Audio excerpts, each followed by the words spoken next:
जय श्री कृष्णा। श्रीमद् भागवतम की आज हम चौथे स्कंद से शिव और माता सती की कथा पढ़ेंगे। मिथ्या अहंकार के कारण पतन। एक बार ऋषियों, देवताओं, अग्निदेव और ब्रह्मांड के अनेक प्रमुख व्यक्ति 1000 वर्ष चलने वाले यज्ञ में शामिल हुए। उसी समय सर्व प्रमुख प्रजापति दक्ष ने सभा में प्रवेश किया। उन्होंने देखा ब्रह्मा जी एवं शिव जी के अतिरिक्त सभी लोग उनके सम्मान में खड़े हो गए। दक्ष ने अपने पिता ब्रह्मा को तो प्रणाम किया, किंतु शिव जी को बैठा देखकर उन्हें इससे अपना अपमान समझा और क्रोध में भभक उठे। शिष्टाचार का वर्णन करने के बहाने वे शिव जी के प्रति अपना द्वेष बाहर निकालते हुए उनकी भर्त्सना करने लगे। यह शिव कितना निर्लज और अभिमानी है। मेरी पुत्री से विवाह करके इसने मुझसे निम्न स्थिति स्वीकार की है, फिर भी यह मेरा समुचित आदर नहीं करता। यह अपवित्र, अस्वच्छ और अज्ञानी भूतों का स्वामी है। गहरे जमा द्वेष के कारण दक्ष ने शिव जी को श्राप दिया, आज से इसे यज्ञ में आहुति नहीं दी जाएगी। जब दक्ष अन्य वरिष्ठ लोगों द्वारा समझाए जाने पर भी क्रोधवश सभा छोड़कर चले गए। शिव जी के निष्ठावान सेवक नंदीश्वर दक्ष पर भड़क उठे। उन्हें पलटकर दक्ष तथा उनके दृष्ट व्यवहार का विरोध न करने वाले सभी ब्राह्मणों को श्राप दे दिया। क्रोधवश वे बोले, शीघ्र ही दक्ष को बकरे का सिर प्राप्त होगा और उसके अनुयायी भौतिक कार्यों में आसक्त रहते हुए संसार चक्र में फंसे रहेंगे। यह सुनकर भृगु ऋषि नंदीश्वर पर क्रोधित हो गया और श्राप दिया, शिव जी के सारे अनुयायी नास्तिक बन जाएं, शस्त्र विमुख हो जाएं, मदिरा मांस के अतिरिक्त शास्त्र विरोधी अधर्म विषयों का आश्रय ले। क्रोध और द्वेष युक्त वातावरण देखते हुए शिव जी अत्यंत दुखी हुए और सभा छोड़कर चले गए। उन्हें वहां हो रहे इस श्राप प्रतिश्राप को रोकने का यही एकमात्र मार्ग दिखाई दिया। तत्पश्चात ब्राह्मणों ने भगवान श्री हरि की प्रसन्नता हेतु शिव जी तथा दक्ष की अनुपस्थिति में ही यज्ञ संपन्न किया। दक्ष तथा शिव जी के बीच दीर्घकालीन यह तनाव बना रहा। कुछ समय बाद दक्ष एक विशाल यज्ञ कर रहे थे। बीती बातों को भूलने के अनिच्छुक दक्ष ने शिव जी तथा उनके अनुयायियों को यज्ञ में आमंत्रित नहीं किया। तब सती ने सैकड़ों स्वर्गवासियों को सज धज कर यज्ञ के लिए जाता देखा तो अनिमंत्रित न होते हुए भी मन में अपने पिता के घर जाने की इच्छा हुई। वह शिव जी के पास जाकर निवेदन करती हुई बोली, देखो कितने लोग आपके ससुर के यज्ञ में जा रहे हैं। मैं भी अपनी माता, बहनों, मौसी व अन्य संबंधियों से मिलना चाहती हूँ। कृपया मुझ पर दया करके जाने की अनुमति दे। अपनी प्रिय पत्नी की सुरक्षा के लिए शिव जी ने हतोत्साहित नहीं किया। वे भविष्य में होने वाली घटना को देख रहे थे। शिव जी ने भावुक सती को समझाते हुए कहा, संबंधियों के घर बिना बुलाए भी जाया जा सकता है, किंतु केवल तभी जब वह दोषदर्शी न हो। जो अभिमानी व्यक्ति अन्यों में अच्छाई नहीं देख पाते, उनमें पाए जाने वाले ये 6 गुण जैसे ज्ञान, तपस्या, धन, सौंदर्य, यौवन, विरासत, ये दोष बन जाते हैं। मानता हूँ कि तुम दक्ष की प्रिय पुत्री हो, किंतु मेरे साथ संबंध होने के कारण वे तुम्हारा भी सम्मान नहीं करेंगे। यदि तुम मेरे वचनों का निरादर करके वहां जाओगी तो यह तुम्हारे लिए हितकारी नहीं होगा। एक संबंधी द्वारा अपमान मृत्यु के समान होता है। सती भयभीत भी थी और विचलित भी। क्रोध और शोक के बीच झूलते हुए उनकी बुद्धि भ्रमित हो गई। उन्होंने अपने पति को छोड़कर अकेले जाने का निश्चय किया। अनावश्यक भौतिक आसक्तियों के फलस्वरूप व्यक्ति परिपक्व व हितैषी वरिष्ठ जनों की अवज्ञा करता है। वो स्वयं अपने अपमान और पतन का कारण बनता है। जैसे माता सती ने भगवान शिव के समझाने पर भी नहीं माना। शिव जी के मन को भांपते हुए उसके अनुयायी सती के साथ चल दिए। उसे लेकर दक्ष की यज्ञस्थली में पहुंचे। वहां पर सती को अनदेखा कर दिया गया।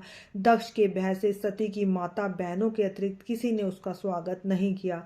तब सती ने देखा कि यज्ञ में शिव जी के लिए न तो आसन है, न ही आहुति दी जा रही है। वह क्रोधित होकर दक्ष की ओर देखने लगी। उसकी क्रोधाग्नि को देखकर शिव जी के अनुयायी दक्ष का वध करने के लिए तैयार हो गए, किंतु सती ने उन्हें रोक दिया।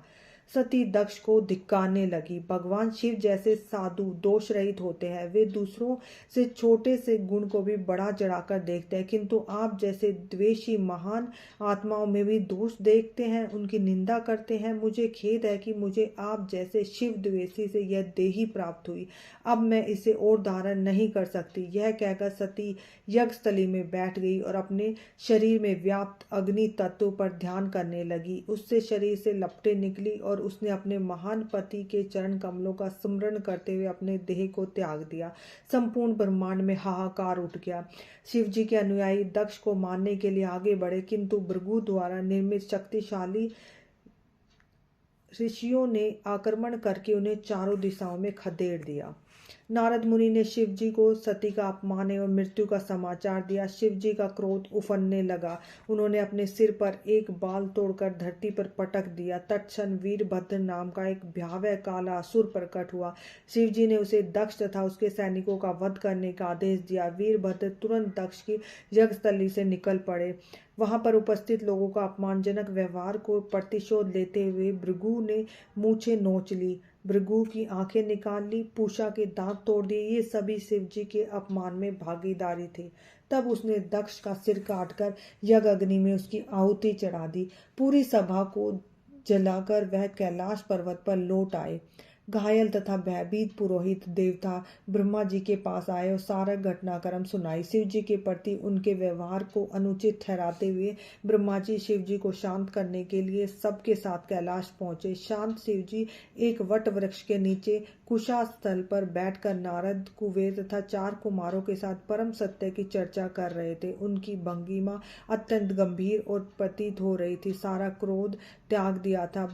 ब्रह्मा को देखकर शिवजी तुरंत खड़े हो गए, उनके चरणों में झुककर प्रणाम किया। विवेकशील ब्रह्मा शिवजी की असाधारण स्थिति का नाना प्रकार से गुणगान करने लगे।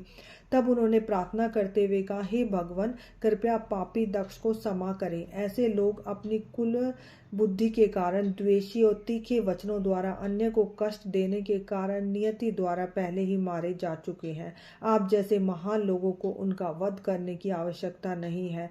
दक्ष के यज्ञ का प्रभारी बनाया गया है। अब कृपया करके उसे अन्यों को पुनः जीवन दान दे। कृपया यज्ञ में अपना हिस्सा लेकर यज्ञ को संपूर्ण होने दे। विनीत शिवजी मुस्कुराते हुए बोले, मैंने उनके अपराधों को गंभीरता से नहीं लिया, केवल उनके सुधार के लिए उनको दंड दिया है। शिवजी ने दक्ष पर धड़ से बकरे का सिर लगाकर पुनः जीवित कर दिया। तब सभी यज्ञस्थली की ओर चल पड़े। दक्ष के शरीर पर बकरे का सिर लगा देखकर उसकी आत्मा को पुनः स्थापित कर दिया। नया शरीर प्राप्त करके दक्ष ने शिवजी के दर्शन किए और उनके प्रति घृणा से मुक्त हो गए। अपनी पुत्री की अकाल मृत्यु का विचार करके दक्ष का हृदय खेद से भर उठ गया। स्वयं को संभालते हुए उन्होंने सच्चे मन से शिवजी से प्रार्थना की और अपना अपराध स्वीकार किया। वे समझ गए कि दंड देकर शिवजी ने उन्हें नरकगामी होने से बचाया है। अपने अष्टभुजा रूप में वहां पर प्रकट हुए। समस्त ऋषियों द्वारा देवताओं ने उनका स्वागत करते हुए स्तुति की। श्री विष्णु ने दक्ष को उपदेश देते हुए कहा, मैं ही आदि भगवान हूँ, किंतु सृष्टा, पालन और संहार के उद्देश्य से मैंने ब्रह्मा, विष्णु और शिवजी के रूप स्वीकार किए हैं। अतः उद्देश्य की दृष्टि से ब्रह्मा, शिवजी और मुझ में कोई भेद नहीं है। वस्तुतः गुणों की दृष्टि से प्रत्येक जीव मुझसे अभिन्न है। व्यक्ति को चाहिए कि वह सृष्टि में मुझसे भिन्न कुछ भी ना देखे। तब दक्ष ने विष्णु, ब्रह्मा और शिवजी की पूजा की और इस प्रकार यज्ञ संपन्न हुआ। कुछ समय पश्चात सती ने मेनका तथा हिमालय की पुत्री पार्वती के रूप में जन्म लिया। उन्होंने पुनः अपने नित्य जीवन साथी भगवान शिव से विवाह किया। मैत्रेय ने इस कथा का समापन करते हुए कहा कि जो कोई भी इस कथा को भक्ति पूर्वक सुनता है और कहता है, वह समस्त पापों से मुक्त हो जाता है। इस कथा का ये श्रुति फल है कि अगर हम इसको ध्यान से सुनते हैं या पढ़ते हैं तो दोनों समस्त पापों से मुक्त हो जाते हैं। तो इस कथा में हमारे जो आए कि मिथ्या अहंकार के कारण व्यक्ति का हृदय इतना कठोर हो जाता है कि वह अपने प्रियजनों के स्नेह को भी महत्व नहीं देता, उनकी मृत्यु पर भी प्रभावित नहीं होता। जिस प्रकार दक्ष अपनी पुत्री उसकी जब आत्महत्या कर रही थी उसको कोई फर्क नहीं पड़ रहा था, यानी उनका हृदय इतना कठोर हो गया था। और किसी भी महान भक्त जो होता है उसके प्रति अपराध के कारण हमें भीषण परिणाम हमें भोगने पड़ते हैं। जैसे दक्ष को बकरे का सिर लगाया गया, क्योंकि उन्होंने एक महान वैष्णव भगवान शिव के प्रति अपराध किया था। यह उद्धार भक्तों की महानता है कि वे परम द्वेषी अपराधी को हृदय से क्षमादान एवं अपनी कृपा प्रदान करते हैं।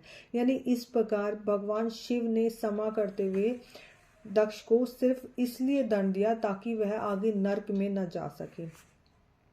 अंत में प्रत्येक जीव गुणों की दृष्टि से भगवान के समान होते हैं, किंतु मात्रा की दृष्टि से वह भगवान से कम होते हैं और उनके अधीन होते हैं। हम भगवान नहीं है, किंतु मूल रूप से हमारी चेतना भगवान से जुड़ी है। समस्त जीवों को इस आध्यात्मिक स्वरूप को पहचानते हुए भगवान के साथ अपने शाश्वत संबंध को देखते हुए हमें प्रत्येक जीव को यथोचित सम्मान करना चाहिए। हरे कृष्णा।